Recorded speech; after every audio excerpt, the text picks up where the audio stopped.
Hello and welcome back to the Puncher's Chance podcast, of course, with myself, Sam Hill, and as always, I'm joined by Tovey and Ben Thomas. Wow, it was like we practiced that once already. Take two. This is the second time we've tried to record that one because we had some technical issues.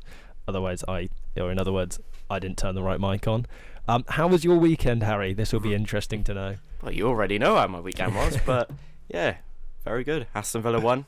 Dragons won 15 games in a row now. Aston Villa at home, so very happy boy. Do you know what? I think Aston Villa are going to win the Europa Conference League. Well, hopefully. Even though I said that earlier on, but there we go. What about you, Ben? Yeah, just the cinema this weekend for me. Oh, what do you watch? Can I guess what you watched? Yeah, you can't do. Go on. Wonka? Wonka? No, Napoleon. It was Napoleon. Yeah, it was Napoleon. Yeah, Napoleon. Lovely. So less of trying to just run through our intro again for the second time. Let's just move straight onto the box and onto the important stuff. The weekend started with a pretty damn impressive performance from Devon Haney against Regis Prograis, as we decided. Mm-hmm. Good fight. Yeah, I thought it was a really good, really impressive performance. More impressive than I thought, which is quite impressive considering I already had quite high opinions of him as a fighter, but it was a seriously special performance. I mean, 36 punches landed in 12 3-minute rounds. That's first of all an all-time record, but also a punch a minute. I think, if you were to try and punch someone just once in a minute, you'd think you'd be able to land, but he was just unreal, wasn't he? Well, he's beaten Edwin de Los Santos' record there, 40 punches against Shakur Stevenson, so that's something to go home with. De Los Santos is over the moon now. He's not got that record hanging over his head. But it seems harsh that someone like Prograis now got it because he's a good fighter. He's a good fighter compared to... Yeah, he is very good. But Devon Haney just made it look easy, didn't he? Yeah, really he won easy. every single round. Yeah, so it was shades of Mayweather. I know that's obviously sort of he's the protege of but it did have that sort of feeling to it where it was just like, you can't touch the guy. He's not. I mean, it's a very different style. He's not the same of Floyd in the way he avoids punches. It's much more about sort of the head movement and ducking and weaving. But it was a textbook boxing performance, I think, is the best way to put it. Yeah. Who do you think he takes on next now? There's a lot of calls for the Gervonta Davis fight, which I think would be an interesting fight because they're both at the top of the game, and we got an audio clip later on about that one. But he's talking about continuing up in weight up to the 147, I think it was, and I haven't done my research properly, so I don't have any names off the top of my head in that weight category. I don't know if you boys do. Gervonta Davis for me. I think that'd be a good fight. Legacy fight, that would be probably. What about Sam's favourite fighter, Ryan Garcia? Since he's been calling everyone out this weekend. No. I would love to watch Ryan Garcia get lamped by Devon Haney, but I'd rather him not fight Haney because I don't think Haney's going to knock him out. He's just going to make him look shit. I think Haney would knock him out. Yeah, but he's not going to, I don't know. Just run him around the ring, I reckon, for 12 rounds. That's what probably would I'd do. quite like Ryan Garcia to fight maybe a British fighter who would just absolutely flatten him. I can't think of any names. Yeah, the last one he fought was Luke Campbell, wasn't it? No. British fighter. Interesting one. But then, I suppose moving on to British fights and British fighters, we had the I just opened the wrong word. We're missing one. We're missing one fight from your favourite fighter, female fighter. Oh, Christ, Leeds United's own. I nearly forgot about that one. Thought I could get away without that one. Yeah, no, I'm not a massive fan of Ebony Bridges for various. How did you know I was talking about Ebony Bridges? Because she's supposedly a Leeds fan. She's the only one. Maybe. Yeah, she lost, which I was happy about, but and I think it was a really brave performance from her opponent as well, Maya Yoshida. Mm-hmm. Everyone was saying, I think, single mother, her daughter was there with her. It was a good moment. But yeah, I'm happy that she lost, and that's why I moved on without talking about it. But if I must, yeah, she lost. Well, of course, we were talking about Ryan Garcia as well. Liam Parrow beat Montana Love by TKO. So yeah. He could I see. apparently Garcia called him out Garcia, as well. yeah. To be fair, I don't think as many people this weekend Garcia didn't call out, but didn't call like me, so I'd like to watch him fight Oscar De La Hoya. Actually, I think that'd be fun. Oscar De La Hoya, get him back out of retirement, lamp him. Do like a Mayweather Logan Paul, but yeah, I'd fight Ryan Garcia. Get me in there. I think I'd have to drop a few kilos. I think he's too light for me. So I'm fighting Jarrell Miller. You're fighting Ryan Garcia. Yeah. How much does Ryan Garcia weigh? Let me have a quick look. Well, I have to start eating a bit more pies, I think, for Jarrell Miller. 143 pounds. What's that in kilos? 60. Oh, we're the same weight. You're the same weight Me as and Ryan Ryan Garcia Garcia. are the exact same weight, but Oh, he's wow. what, 5 foot Get it something? made. 5 foot nothing. I'm 6'1", 6'2". I'd batter him.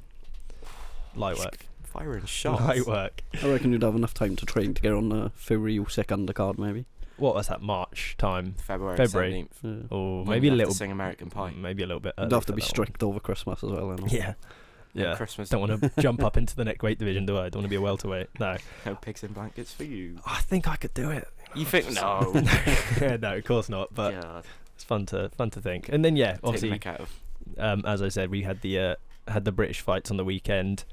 Working from the bottom up, I suppose it's Lee Cutler. Egbenike was the first fight, which was one hell of a scrap, a proper good fight. Probably fight of the night, that, to be fair.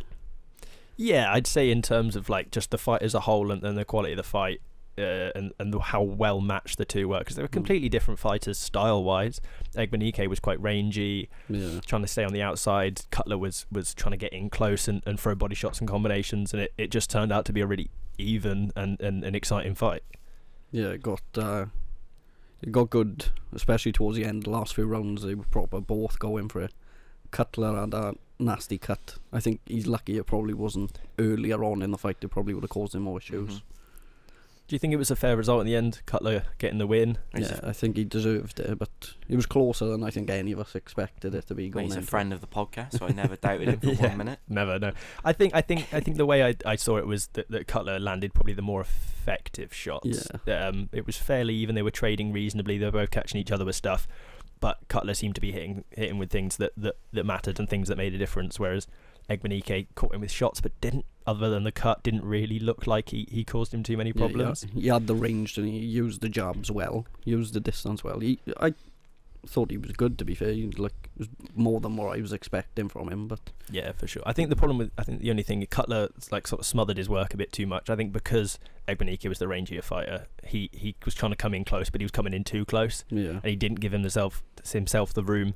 And he's getting that balance between being close enough that you can do your work, but not so far away that Egbenike is going to keep him at that range and keep him happy. It was it was just an Yeah, interesting It was a sort of very good fight. style wise. Cutler said before the fight as well that he'd been living and training with Billum Smith for the Bournemouth camp, boy, so yeah. having like world title level training has probably helped him get through what was a very tough fight in the end. Do you think he thought it was going to be a tough fight then, Cutler? I don't know, maybe he wasn't expecting it to be as tough as it was, but obviously the camp that he's been in has prepared him well enough to get a win. If he wasn't training with Billum Smith and having that level, could have gone a different way on the night maybe. Yeah, and then obviously moving up, I think it was the Price fight was the next fight on the card. The Istrid Menach Pardon? local, was that right? Is that Not how far bad was that? No, The Welsh speaker is saying it's not far off. Not far off. Eastrid. yeah, compare Us. like Istrid. Astrid. I'm from up north. I say my us, and this is weird. to be fair, there's probably a few round the that's other a language barrier. saying not far Oh, my off. What auntie you just couldn't said. name it, Astrid so Menach. it'll be fine. Anyway, she Dominant. fought an Italian for the red, white, and green derby that we've been seeing recently. There's been so many Wales against. I never knew there were so many Italian boxers. But they're good. Like, They're all good They're fighters. tidy. They're- It was a tidy performance from Bortort, I thought, against Price. I think at no point did I necessarily worry about Price or what was going to happen in the fight. I was always pretty comfortable she was going to win, but again, it was quite a close fight, similar to the Cutler fight, but slightly more dominant than that, but certainly a close one. Yeah, I think Price was always quite comfortable through the fight. I think maybe she could have turned it on a bit more, maybe looked for the stoppage, but Yeah. Bortort is very good at what she does. She makes it difficult. I think we said when we were previewing it with Michaela Meyer, she took her to the distance. Who I think Lauren Price is, well, it depends on between Meyer and Natasha Jonas who wins her. I think that'll be, maybe she will have one more fight before that, because they are fighting in January, is it? January 20th, yeah. So She needs to go 10 rounds first, though, I think, before you fight Tasha Jonas or Michael. yeah, or maybe Mayer, yeah. a 10-round warm-up fight maybe Mhm. for it. On the undercard, maybe, because she didn't look bruised or any battered. She didn't No. have any cuts, so. nothing to Yeah, I worry think about she was there. comfortable. She probably would have wanted to get her out of there, but she got the win against a tough opponent. Like, it's all you want really at the end of the day. Mm-hmm. No, I can't ask for 100%. much more from her. And then we moved on to what was a bit of a showstopper of a fight with Whittaker versus What a knock. Leonetti Dredage. Is that right? Good pronunciation. Yeah, we'll go with Stephen. Steve. Steve. It's Steve.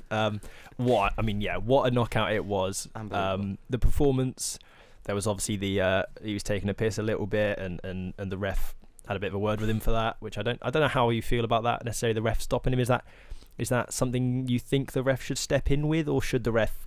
I know it's not in the spirit of the sport, so to speak, but I think it's just that you could do what you want. about a level of respect though for your opponent. It was But they sparred each other, haven't like they? So it is a bit embarrassing. Like if he's throwing no-look punches and speaking to the crowd, like I wouldn't want to stand there and have someone do that to me. I think he was speaking to the ref as well. I think that's the point where the ref stopped him and had a word with him. Was he was having a back and forth with the ref while stepping towards. He looked too comfortable.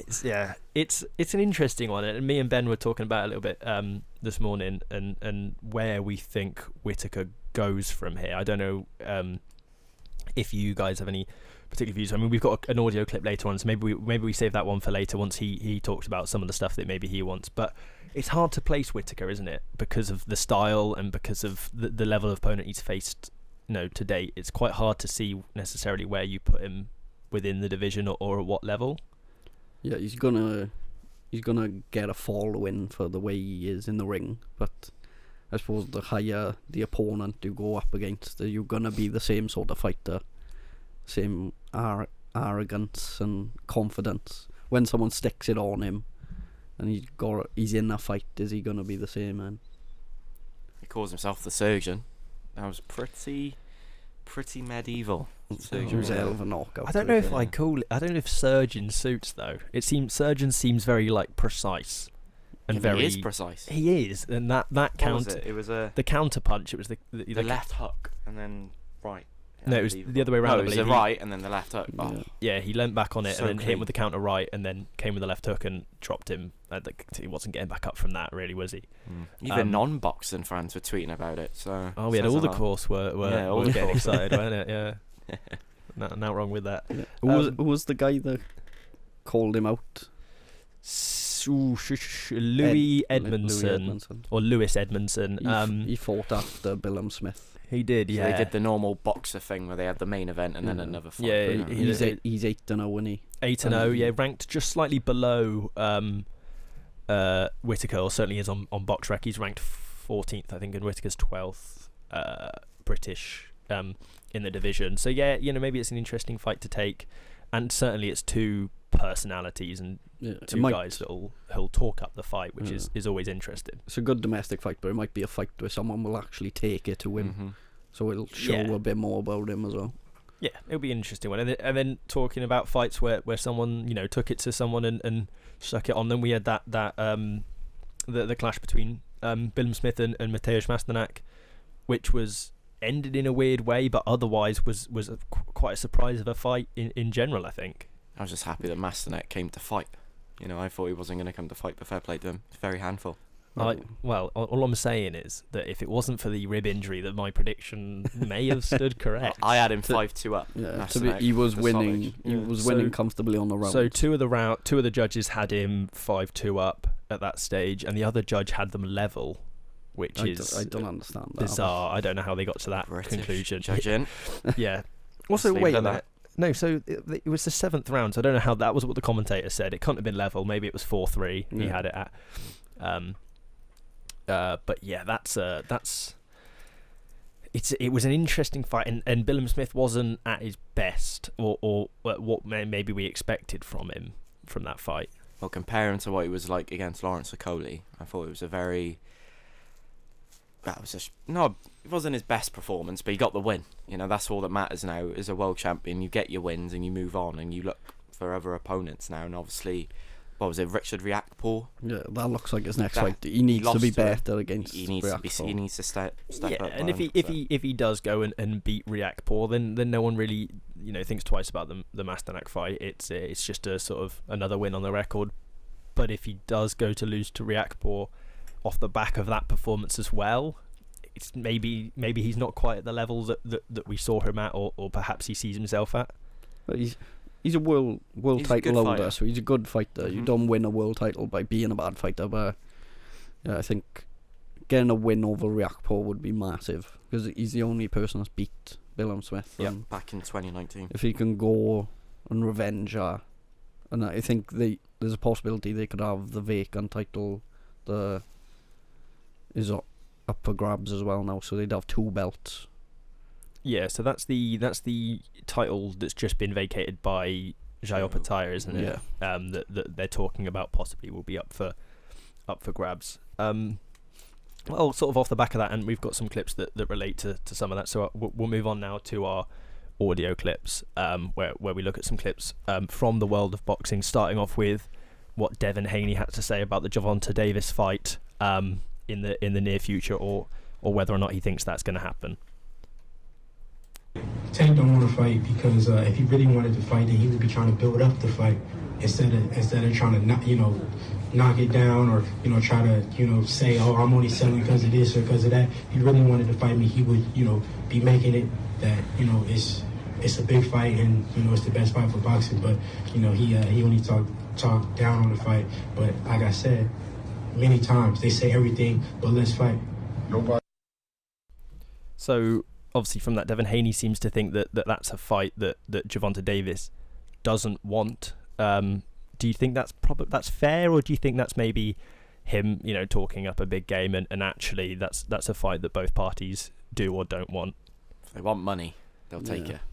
If the money's right for Gervonta Davis, I think we're comparing both of them to Mayweather, aren't we? And there's 2 things in common with Mayweather. He's a good fighter and he likes money, and that's the same thing that Haney and Gervonta Davis have in common as well. They like money. So if the money's right, potentially. But have we seen a stadium event in America before where there's just a massive stadium? Was it Canelo Alvarez, Billy Joe Saunders? They did a massive For boxing, arena. they done 10, 12. They don't do big stadiums like what we do over here. So They don't do it like us. Well, they don't. Probably Madison Square Gardens could be a good place, but they're all on the West Coast, aren't they? So it's a fight that every boxing fan would want to see, though. So hopefully he lives up to what it was as well, because we all were saying at the start of the year that you always get the issue with big fights like that. Sometimes they don't live up to the expectation. It could be Davis, Ryan Garcia. It'd probably be very defensive fight and no one that people would enjoy watching. But yeah, it goes back to that sort of styles make fights thing, and I don't necessarily think the 2 of them paired up makes a particularly interesting fight, because they are both so defensive, or perhaps it will bring the best out of one another, and you can just sit back and enjoy the quality of boxing from the 2 of them. I think it'd just be interesting to see which one of them would get the win. Yeah, I think the thing with boxing is you want to see the fights, the biggest fights and the best fights, and with everything happening in Saudi Arabia now as well, we're probably going to see it. We're more likely now to see bigger fights because they'll just pay the money for it. Do we see him fighting in Saudi? Possibly. Yeah, I can put past him. Well, then moving on from that, we've got Ben Whittaker, who was talking before the Dredash fight in classic Whittaker fashion, just looking completely past his opponent and talking about what he thinks the future holds and what sort of fights he wants to look for in the near future. Yeah, for me, I'm looking up, not down. So anyone who's above me, anyone who's got something for me, a title, a name, something like that, that's what we're aiming for. And I think that's what boxers should do, aim up, not down. Yeah, I mean, you were looking, before you got injured, towards Midlands area title in the Midlands just because you wanted to win it. Yeah. Is it now, though, that you're looking towards British level? Yeah, even that fight there, I wanted to let the kid have the title, but I just fight him because he was an unbeaten fighter, he had a title. But for me, I gotta be realistic now. I'm an Olympic silver medalist. British or onwards is better for me. You know what I mean? I think that's the level I'm at, and that's the level I need to prove myself. So obviously, Whittaker's talking quite heavily about wanting to fight at British or English level, or moving on to world level. I was having a look at the weight division, and it is Ricky Summers is the light heavyweight English title holder. Do the traditional route. So perhaps maybe that's a fight. But then there's this talk about Edmondson, who is, as Whittaker would say, a step backwards. So maybe that's not a fight he's looking to take. What was he now? 6-0 now, Ben Whittaker. So I think he's 5-0. 5-0. 5-0. Okay. I think it's more likely that Edmondson will want to take that fight because I think it'd be bigger for him to get his name out there. But if Whittaker wants to move forward, I think obviously English or British title will be next. I think. Do the route: English, British, European, Commonwealth. He's still only 5-0. It's like now he's had a lot of injuries, but how long he's was still his last quite injury? early. A couple of months. Yeah, Or was he's it been quite out lengthy? for a while. It was he last fought in July last year. Wow. So he's been out for over a year. I think it was a knee or ACL or something like. It was a serious injury that caused him some problems. The fight that I think it's a bit of a pipe dream, and I don't think it's ever going to happen. But I was looking at, and I think maybe it came to my mind because he was part of the commentary team last night. But Vidal Riley obviously is the cruiserweight English title holder. I don't necessarily know whether or not Whittaker would be willing to make that jump up to the cruiserweight division. Wasn't he talking to Vidal in the ring as well? Maybe, yeah, maybe. I think they are good mates, and I think. Yeah, and I think well, they both come through the British Olympic boxing team. I think Vidal got bronze in London 2012. Whittaker got silver in I think a more recent Olympic. I think in the 2016 Olympic Rio 2016. Rio, yeah. I think he got the silver medal. So they both come from that Olympic pedigree. I think it could be a really interesting fight because obviously Riley's not gonna sit back and let Whittaker take the piss because he has that pedigree and has the unbeaten record. But with the weight division, I think it's probably a little bit of a pipe dream, but an interesting fight maybe. Wake up. I think wake up from the dream quickly. It's British. I'd want to see Vidal Riley against Isaac Chamberlain. I think that's the one I want to watch. Yeah, or Lawal or someone like that of that ilk. Is Chamberlain that won? Chamberlain beat Lawal. Yeah. Got the British belt. I think British title is what Vidal wants next. So I think that's the fight he wants to make. Who's that? Who's the British champion? Is it Dan Aziz and Boatsi? What are they fighting for? Because they're the same weight division, aren't they? Yeah. So I think they're fighting for.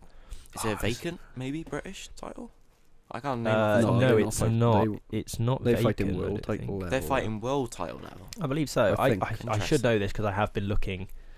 I was looking last night at it, but it's slipped my mind. Oh, okay. But yeah, there's some interesting fights to be made around that weight, particularly with the new weight division coming in, and the possibility of some fighters moving up to that. Next up, we're going to look at Lauren Price, who was talking again before her fight. The sort of fights or one particular fight that she wants in the near future. You know, this fight, obviously it's my 6th professional fight now. I turned over as Olympic gold medalist. Everyone was like, oh, I wanted to move fast. I believe in myself. Robert Cracken believes in me. I know what I can do, and I believe, I won the winner of that fight.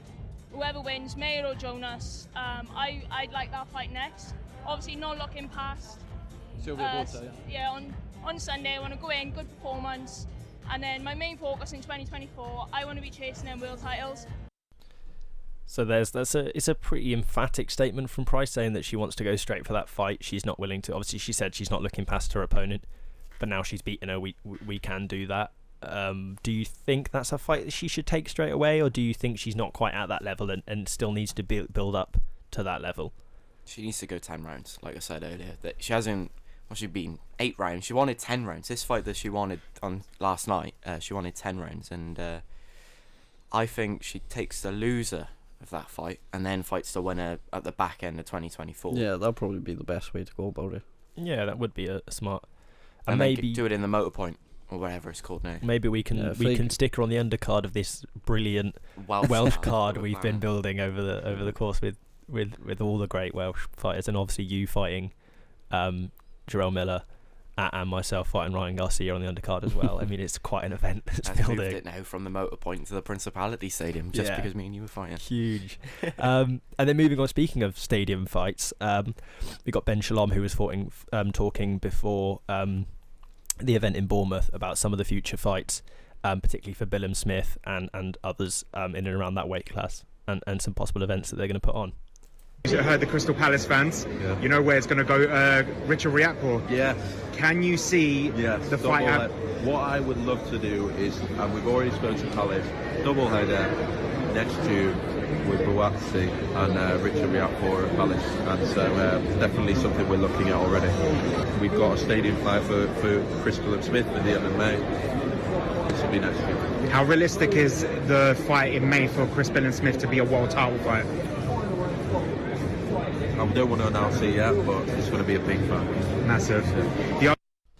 So obviously we'll deal with what he talked about at the start there first. Obviously talking about Boatsi and Richard Riakporhe fighting out of the Selhurst Park, the Crystal Palace Stadium. Another interesting stadium fight, double header for those two. Is that an event that maybe you guys want to see, or is it?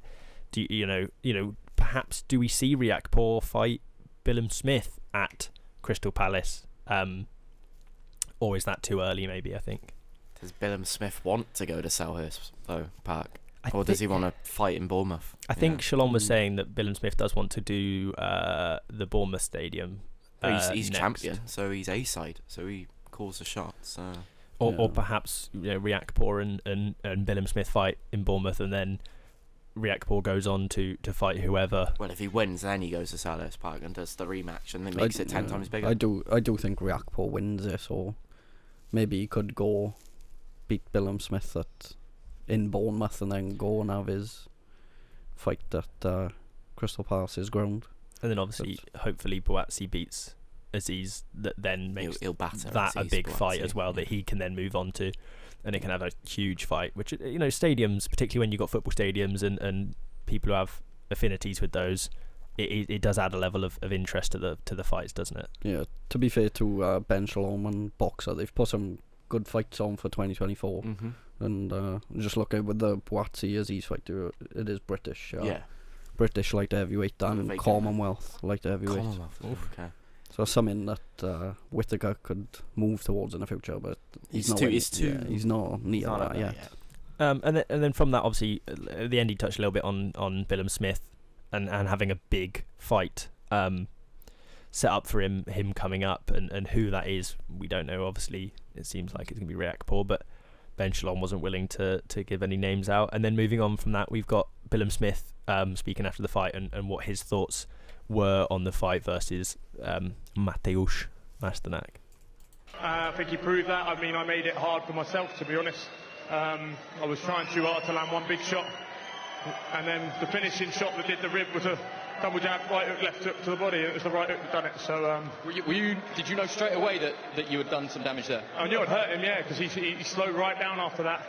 Shane seen it in the build-up that he had a problem with his rib, just as we were in the ring. He said his rib's gone. He's got a lump on his left rib, so target with the right hand, and that ended the fight. So he knows what he's talking about, believe it or not. I think we believe it, although he did.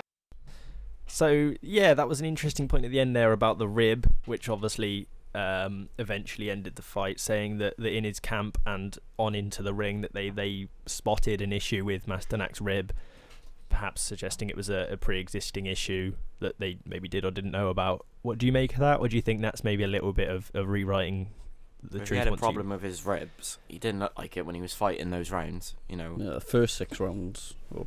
It was only till the end of the 7th. He was caught with a shot at the end of the 7th, which I suppose could explain it, but Shane McGuigan is a good trainer, to be fair. He knows his stuff, so if he has spotted a weakness, he'd know how to target it. But I just thought it was strange to just come out of nowhere, really, and it looked as if he was getting into the flow, the tough bit of the fight, the last few rounds, and then he just didn't want to get up. Yeah, he was on for an upset if he kept on going. Like last week with Gavin Gwynn and your mate, the Italian, what was his name again? Emiliano Marsili or something? I was saying that to Ben this morning. I think it was very similar to that fight. It was the underdog turned up and was better than we expected and made the person you'd expect to be winning that fight look silly.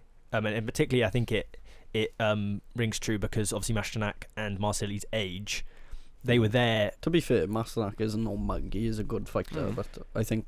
But he's coming out of his career, and the story that they were trying to tell with that fight is that Billam-Smith wins that fight and goes on to do bigger and better things, and Masternak threatened to stop that. Yeah. And if it wasn't for that rib, probably would have done. I think it would have been tough for Billam-Smith. He would have had to win pretty much every other round. Stoppage, I think Masternak would have got tired, but he only seemed to slow down because of that. But then that's why you invest in the body, and that's why Billam-Smith did invest more heavily in the body than Masternak, and reap the rewards for it. But yeah, it's an interesting sort of fight that mirrors that of Gavin Gwynn just last week. Was it just last week? Last Friday. God, that seems ages ago. That It does. Um, No, it wasn't last week, was it? It was a week. No, 2 it was. weeks Friday, was it? Yeah. Oh my god. God knows. Anyway, speaking Time of flies. Too many fights going on.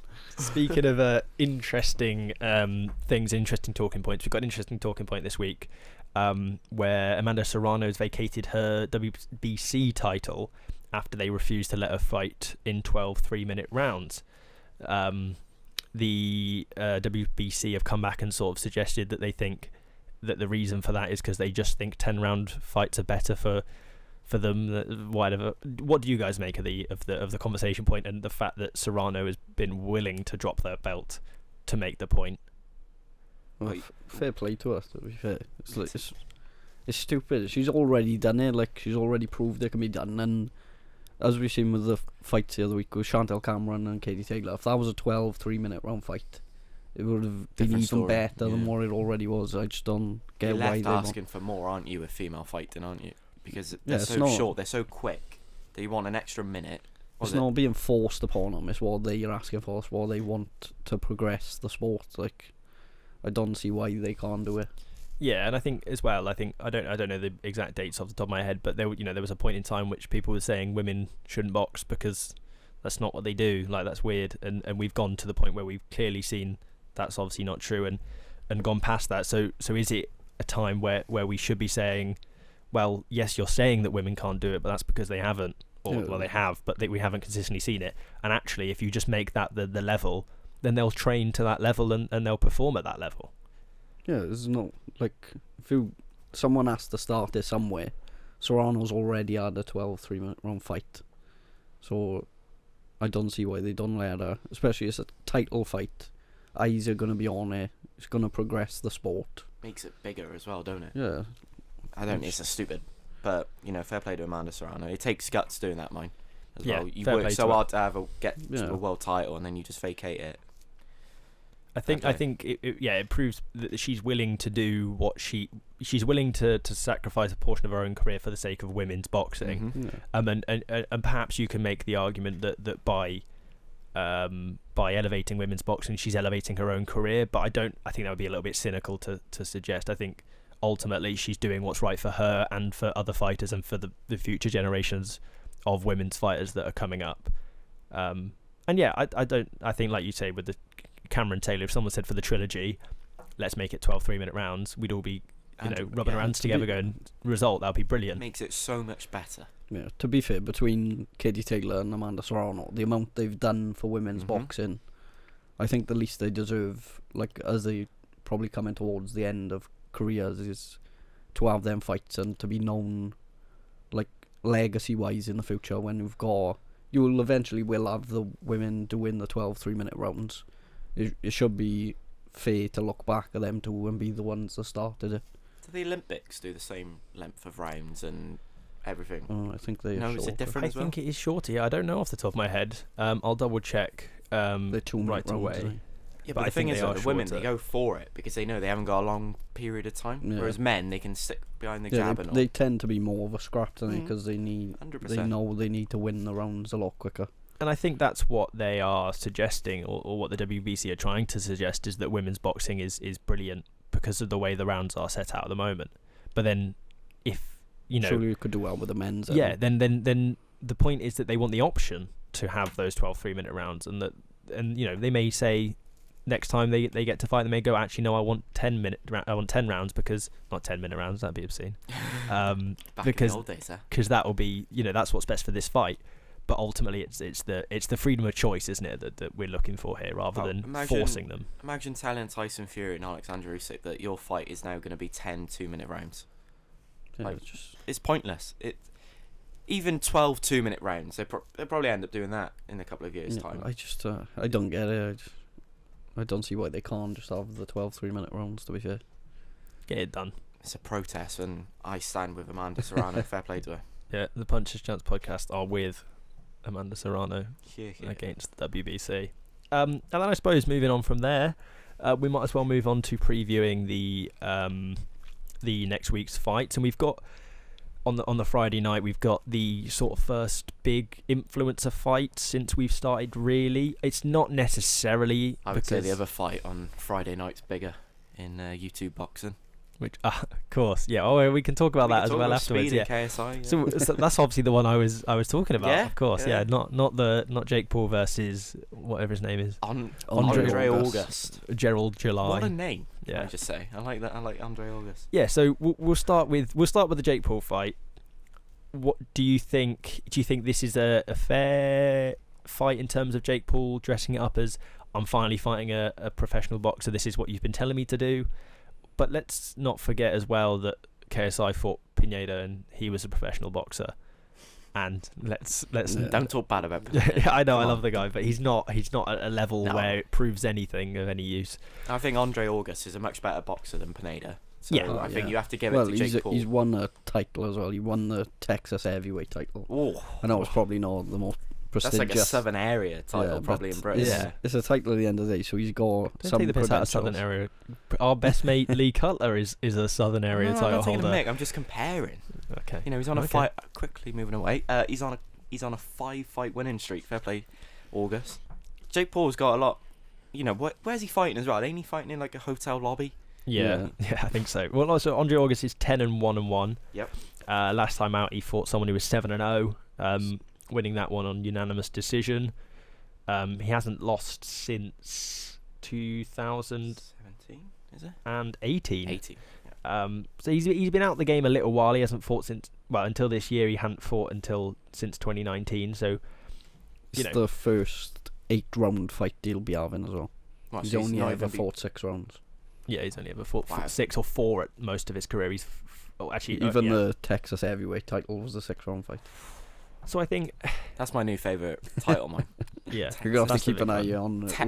We'll have to make a separate podcast for Texas heavyweight boxing. Yeah, where we talk about it. But no, I think it's you can't take away from Jake Paul that he's fighting certainly a step up than his previous opponents, and it's about taking that step, isn't it? And it's probably a regression from Fury, but he lost that fight. But Fury, like realistically looking at it, Fury should be beating him. I don't think Fury wins the Texas heavyweight or the Texas cruiserweight title. I won't be surprised. I don't think he does it. I think he loses the Texas. I don't know who the Texas cruiserweight title holder is, but I sure as hell know he'd beat Tommy Fury. I can say that with confidence. Yeah, I think Jake Paul and KSI have sort of found their sort of level now, whereas they're probably underneath the likes of Fury, Tommy Fury. But you could argue it because at the end of the day they were close. It could have on another night it might have beat them, but I don't. If Tommy Fury had a different surname, I think both. KSI and Jake Paul, if you take a lot closer. Yeah, take our Fury name off him. You probably look at him as like a top like influencer boxer. You wouldn't look at him as a professional. So when you look at the Texas boxing champions, you ready for this? Come on, let's see if we know him. Super lightweight, vacant. Welterweight, vacant. Super welterweight, vacant. Middleweight, vacant. Super middleweight, vacant. Light heavyweight, Andre August. Okay. Cruiserweight, vacant. Heavyweight, vacant. So we can win a title. So I'm in America. If we all go to Texas, Julio Sanchez is the lightweight holder. That sounds tough. He hasn't fought since he 2015. It said it must be defended or vacated by October 2021. So I don't know what website are you on? The Texas official Texas licensing and regulation. Maybe they just don't have enough. Maybe we can go over there and just have a boxing fight, like a 3-minute round. Yeah, just set one up. Just one of us for a title, and we all win, so we fix it, and we just all go home free. I was suggesting that we fight each other, and just one of us do a Royal Rumble. Whoever wins, a tag team. Yeah, a little tournament. Me and Ben versus you, Harry. Because we're always teaming up on you, apparently. You are. Your predictions terrible sometimes, but so that, and then obviously you've got the fact on the same night KSI's decided to be unbelievably petty and is that the right word? Smart. Is it? It's just funny, isn't it? It is smart, but it is petty. 4 o'clock in the morning UK time. He's waking up at what? He's pulling all nighter just to piss off Jake Paul. You've got to respect it. Where's he? No, is he That fighting? fi- Is he fighting In- speed in London or is it over in America? In the UK, I It's in believe. the UK. So they- I think they're Jesus, they're why just they- doing it at 4 in the morning just to put it on Yeah, at the same but time. KSI's he was in Mexico on the weekend, so Unless he might be. unless it is in America. I believe Has it's in to be. UK. I believe he said he was Oh. going to fly Must over be. speed. 'Cause I was going to Um, say the only other thing is, well, he wouldn't turn up at the Jake Paul fight, would he? But No. that's the fight. do it in the car park of the arena. will take place in London, Yeah, Will it? Wow. Yeah. I think that's the fight that needs to be next. On according Jake to the Paul Mirror. KSI. Anyway, I'm sure they're not. If that happens, that does more pay-per-view buys than. That would be one of the McGregor, biggest selling Mayweather. pay-per-view. It could possibly be the biggest of next year. Where do you think they do it? You Wembley think they do it UK, That's I think the thing, though. I think it'd be Saudi UK. Arabia. Saudi Arabia could be like, ooh, Yeah. Turkey Al Sheikh could say, oh, my son likes Jake Paul. We're gonna have it in my back garden. You heard it here first, lads. Turkey Al Sheikh's son likes Jake Paul. Yeah, but Confirmed on the podcast. didn't It when probably it like would end up in Saudi Arabia. Yeah, wouldn't it? probably. when it like Fury and Wilder, the third fight, they were meant to have it in China in a billionaire's back garden. Apparently, and Did then they? it was Were they? yeah. I read Madness. that online, but if that's Honestly, true, wouldn't or be not. shocked if you had Jake Paul against KSI and then had like Fury Usyk rematch on the undercard or something. Just Something This is a bizarre like bigger that. fight, Yeah. I think more bo- eyeballs. most boxing fans would just go into meltdown then of Or we could do. You could do a boxer style one where you have, the Fury Usyk style fight as the headliner, and then after it you put on Jake Paul KSI. Oh, wow. you could just put a right mix in. Okay, you could have Tommy Fury's old man. Yeah. against, John Fury against Mike Tyson. Mike yeah. Tyson. Mike Tyson. Just chuck them all in it. Tommy Fury. Fury, Roy Jones Jr. I think is what he's meant to be fighting next. Yeah. So, Yeah. Who else can we stick on there? Logan Paul, Harry and Jarrell Miller rematch. Yep. Sam. Who are you gonna fight, Ben? We need to find an Oh opponent. yeah. Who yeah, have you yeah, got a go on. problem What with? Swansea City fan is? What weight thinking class you are you off? in, Ben? If you don't mind me asking. Ollie McBurney. Do you reckon I could get him? No, What no. about John Boxes McAllister? only. What weight class would you sit in? What's your weight I at? don't know. I'm probably a bit heavier than you two. What, like 70, 75? 80? Yes, 80. 80s? Your super heavyweight? No, sorry. Super heavyweight. Sorry, light heavyweight. Alright. Me and Tyson Fury. Light heavyweight. We'll be over in Saudi Arabia on the day of reckoning. Yeah, Carl. light heavyweight, I think. So Ben Whittaker. I could go in there with Ben Whittaker. Let's have a look on that. I would back you against him. I wouldn't stand there and let him dance around the ring. No, you just go straight at him. Yeah, I'd probably be knocked out in 30 seconds, but at least I wouldn't have to watch him dance around. Absolutely taking the mick. No, let me have a look in the United Kingdom. Go. Look at the Texas thing again. Light heavyweight. There's none. It's vacant. Oh, there we Well, go. I'm going for No, the Andre August is the light heavyweight. He's in your weight Oh, division. I'll scout him out on well Friday then. night. Don't know. So let's have a look. Oh my, no way. What? So ranked 46 in the British rankings for the super lightweight. You have fighting from Bolton, Lancashire, Ben Thomas. No. Ah. The Ben So Thomas derby. You can fight Ben Thomas. His last fight was 4 rounds. He got a knockout after 27 seconds. Sounds alright. Against Paul Cluez. Don't know. He sounds like a nobody. His nickname's Big Ben. We'll have What's to your try- nickname, Ben? Big Ben? Little Ben? Little Ben. He can be Big Ben. I'll be Little Ben. Yeah, so that's him. He's 31. What, have you just searched up Ben Thomas as a boxer? No. I promise you, I went on the light heavyweight rankings and scrolled down to the bottom to see the sort of fighters that are down at the bottom of that weight class, and Ben Thomas is there. He's 5, 22 and 4. Fair play, that's a good record for you, but. I reckon. I'll Yeah. have to. I'll back yourself. Well, have to try Is there a and find Sam him. Hill boxer out there? Oh, for sure. Common name. I doubt there'd be a Harry Tovey. Common. Oh, there's so many. There's so many boxers. So Right, many. don't pick the best one, pick British. Let's see. There's two Brits. Let's have a look. Any of them in my fight category? You Oh, want no, to You're gonna call have to it- try and get sorry, some they re- sparring sessions Sorry, they or- retired in 1938. What about my You name? might have a chance then. Sam Hill. There's an Australian Sam Hill. Australian He's Sam Hill. 7-1-0. Crikey. I reckon I could have him. You reckon you can have a lot of people? Fair play to you. Yeah. People don't know that you're 4'0", mine, when you're listening Shocking, to this. not a podcast. chance. 6'2". 6'2". Unreal. There's a Harry Tovey. Tovey. It's a T. Again, How do you retired. spell that? T-U. He made his debut in 1902. Okay. So I could fight. That's probably a boxer I could beat. Yeah, he lost to George Streeter. How many Yeah, rounds I would know. you do with him?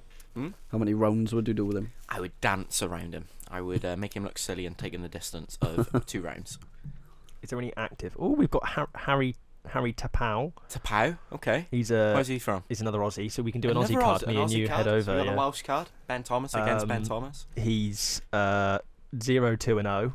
Okay, we might not. He's been knocked out twice. 71 kilo. Could you make weight? I have to go up a little bit, but yeah, get on the pies. Well, I'm in America this week, so I'll just have a couple of pancakes in the morning. Yeah, you'll be sorted. How much is Sam Hill? I don't know what he fights at. Sam, he died in 1912. Are we in the same weight category? Would you say? I'm 65 kilos. So you sort out that Australian, and then we'll go for Texas. I'm what, super lightweight? I think I'm super lightweight. Well, yeah. mine then. If I'm 70, let's say 70, you'd be welter, maybe super welter. So who could I fight? Canelo Alvarez, or is that up again? Well, Josh Warrington actually. What we'll do is we'll move on to the actual boxing, where we'll look at Josh Kelly, Placido, Ramirez. How have we gone though from talking about Jake Paul to us comparing ourselves to boxers with the same name as us? I don't know, but yeah, Josh Kelly versus Placido Ramirez is a super welterweight fight. Making his homecoming, helping in this weekend on Saturday up in Sunderland. In the Beacon of Light. I didn't know that was a thing. It's probably like. Oh, what's the venue? The new theatre. It's probably like a small venue. Well, you got the Stadium of Light. You got the Stadium of Light, and then the Beacon of Light. Could be like the Cardiff Arms Park. It could just be like plonked on next to the Stadium of Light. Right, just why? So yeah, what do you guys make of that fight in terms of Josh Kelly stepping over? Oh, sorry, that whole card in. Again, to be honest, the only fight I've looked at on that card is Josh Kelly. It's the one that's interests me. WBO international title holder, so he's going to look to build up, and he was 14-1-1. I was looking at it, I was more interested in the guy he's fighting, the Colombian guy. He's 24-3, but have any of you seen his last fight? Yeah. People started jumping. It ended with the fan fighting him. To be fair, do watch the last round. I haven't watched it, but I was reading on Box Rack and I was thinking, there's no way. He just runs up and punches the guy at the end of a round, and then it just causes absolute chaos. I haven't seen it. I'll have to check it out afterwards, because watch the video on YouTube. It's so funny. It just turns into absolute chaos. So that's what you're hoping for. Well, that was in Albania as well, wasn't it? So this weekend, is it? I obviously didn't know much about him, so I just went on Box Rec, and I just seen his last fight was no contest, and then the Box Rec has just said punched by a fan. So I just had to go and see what happened. That's unreal. That's unreal. It was honestly so funny. Yeah, and then moving back over to the States, we've got Sonny Edwards fighting. Sorry, I'm watching it. What the hell? I'll have to see this now. The guy's limping. Ramirez is limping. Yeah, he's like injured. Oh my god. So he's limping across the ring. Ramirez, oh my god! The Superman punched him out of nowhere. Superman punched Ramirez him. is the one that punched him. Oh, okay. So his opponent got the wrong. Oh, no wonder they started hitting him then. He deserved it. Yeah, but everyone gets involved. Look at this guy. Oh Christ! It's all kicking off. For those the referee. For everyone listening, currently the ring is getting 3 blokes in there invaded by random people. They don't have Stone Island on mine, so. Mm-mm. Oh wow! Oh, Jesus! Christ! Bottles being thrown. The ring is full. Wow! It's a proper. That's fair enough. Security guards aren't doing a job. If we get that this weekend, I'll be much looking forward to that. He's just super. That's unreal. As well. So yeah, we've ordered that fight now. We've got Sonny Edwards fighting for the World Fly IBF and WBO title. Fight of the year. Fighting Jesse Rodriguez. 2 unbeaten fighters, 18-0, 20-0. How do you guys see that one going? It's going to be close. But I think we're gonna look in future at our best fights of 2023, and that's gonna be got the potential of being for sure high on the list, because IBF, WBO titles both on the line.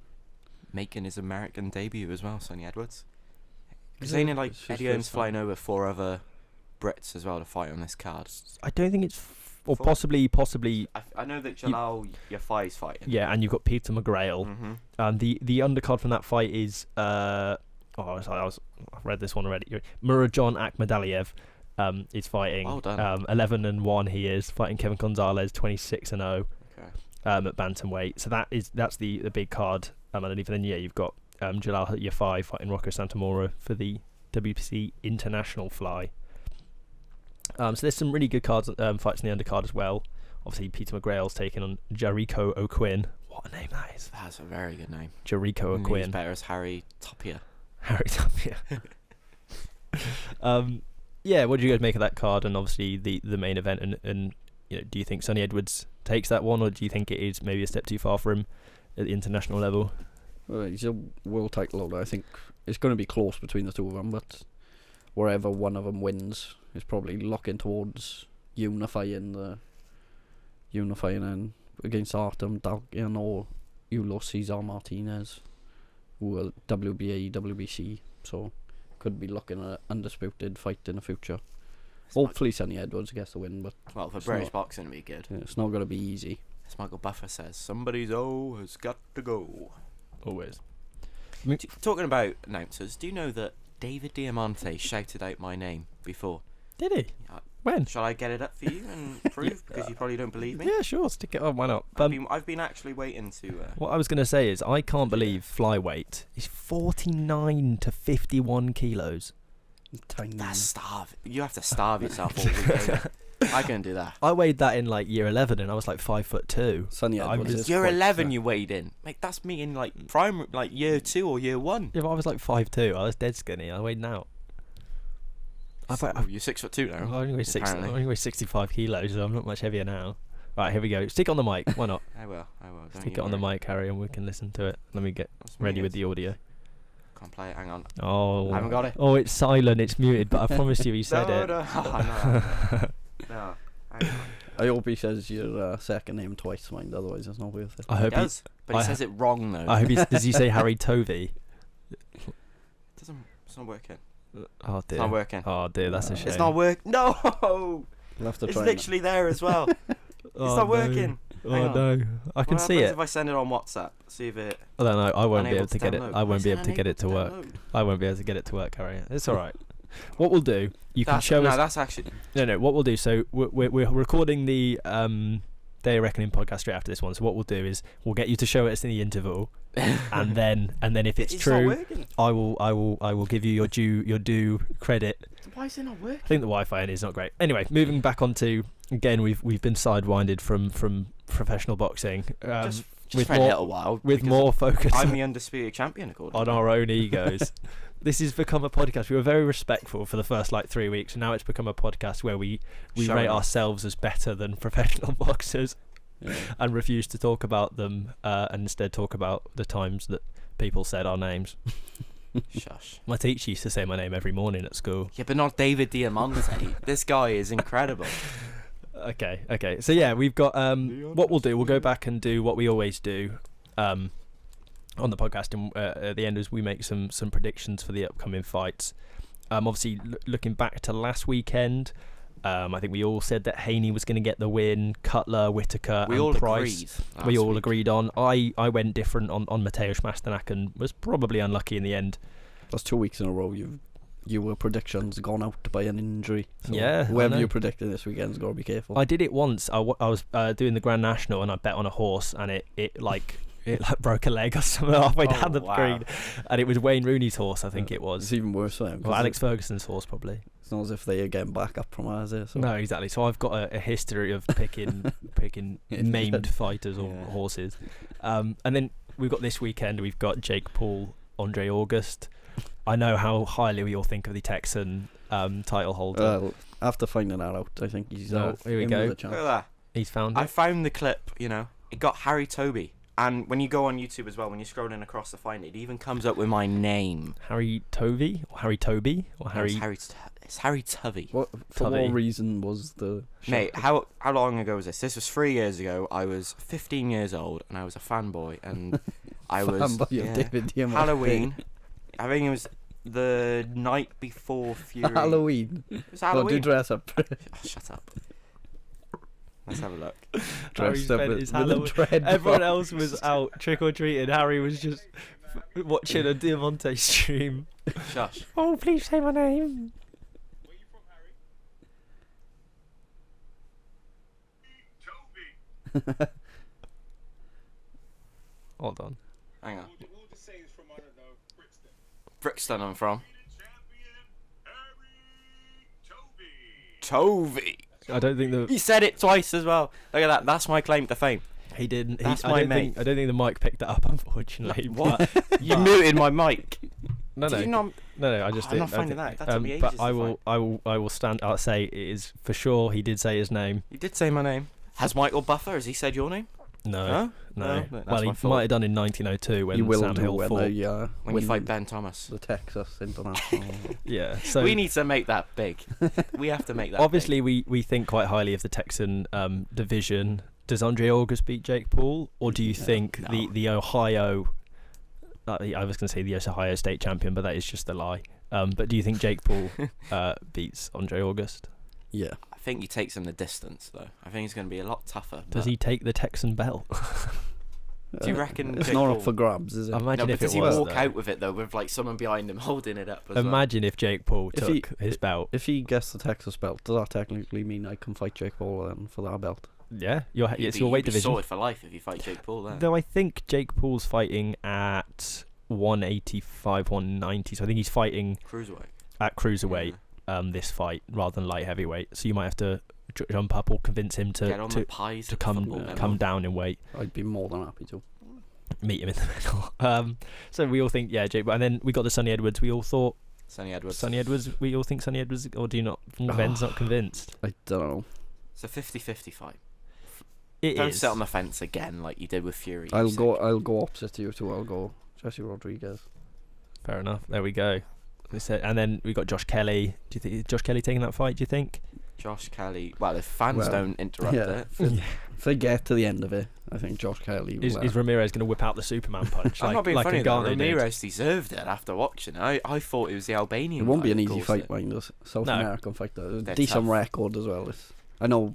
I think a lot of his fights, nearly all of them, were in Colombia, but Against they're all going to be Australians. good fighters. So Yeah, fair enough. Have we got any other particular talking points you're interested on, or is that good enough to wrap up for the we're episode? good. I'm happy with that. Lovely. So if you guys are listening, you can catch us on either Spotify or YouTube, whichever is your preferred platform. We're also on Twitter as well. Common updates on unboxing, so give us a follow on there as well if you can, and tune in the same time next week, next Monday, where we're going to be champion Harry Tovey. there we go. Harry got it on the podcast. He's We happy got it now. on there.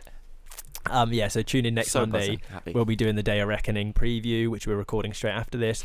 We'll be previewing all the fights, letting you know what we think's going to happen, and a few talking points as well. Me and Ben are going to have a debate on the Saudi influence on boxing, which is you can put your announcer I'm gonna be voice scoring on. it. You're going to be scoring the card. I'll get my David Diamante up again. Oh I'll my message God. him actually. Oh, of course, Twitter. of course. And he'll reply before the next podcast. He did Well, reply to me since you're good mates with him, on try that and night get as like well. an intro for Oh, the podcast. On that night as well, I messaged him and said thank you. Messaged me back. No Oh. problem, brother. Unreal. You should get him. He's from New York as well, so I might see him. See him when you're there. Yeah. So yeah, we'll I catch you hope all. you're not still dressed up as him. Anyway. I wasn't dressed up. You know. I wasn't dressed up like you now. There we go. So this is what happens when you try and record 2 podcasts in a row. We just descend into chaos. But it's been good fun, and we will catch you all in the next episode. Happy days. Sound. And cut.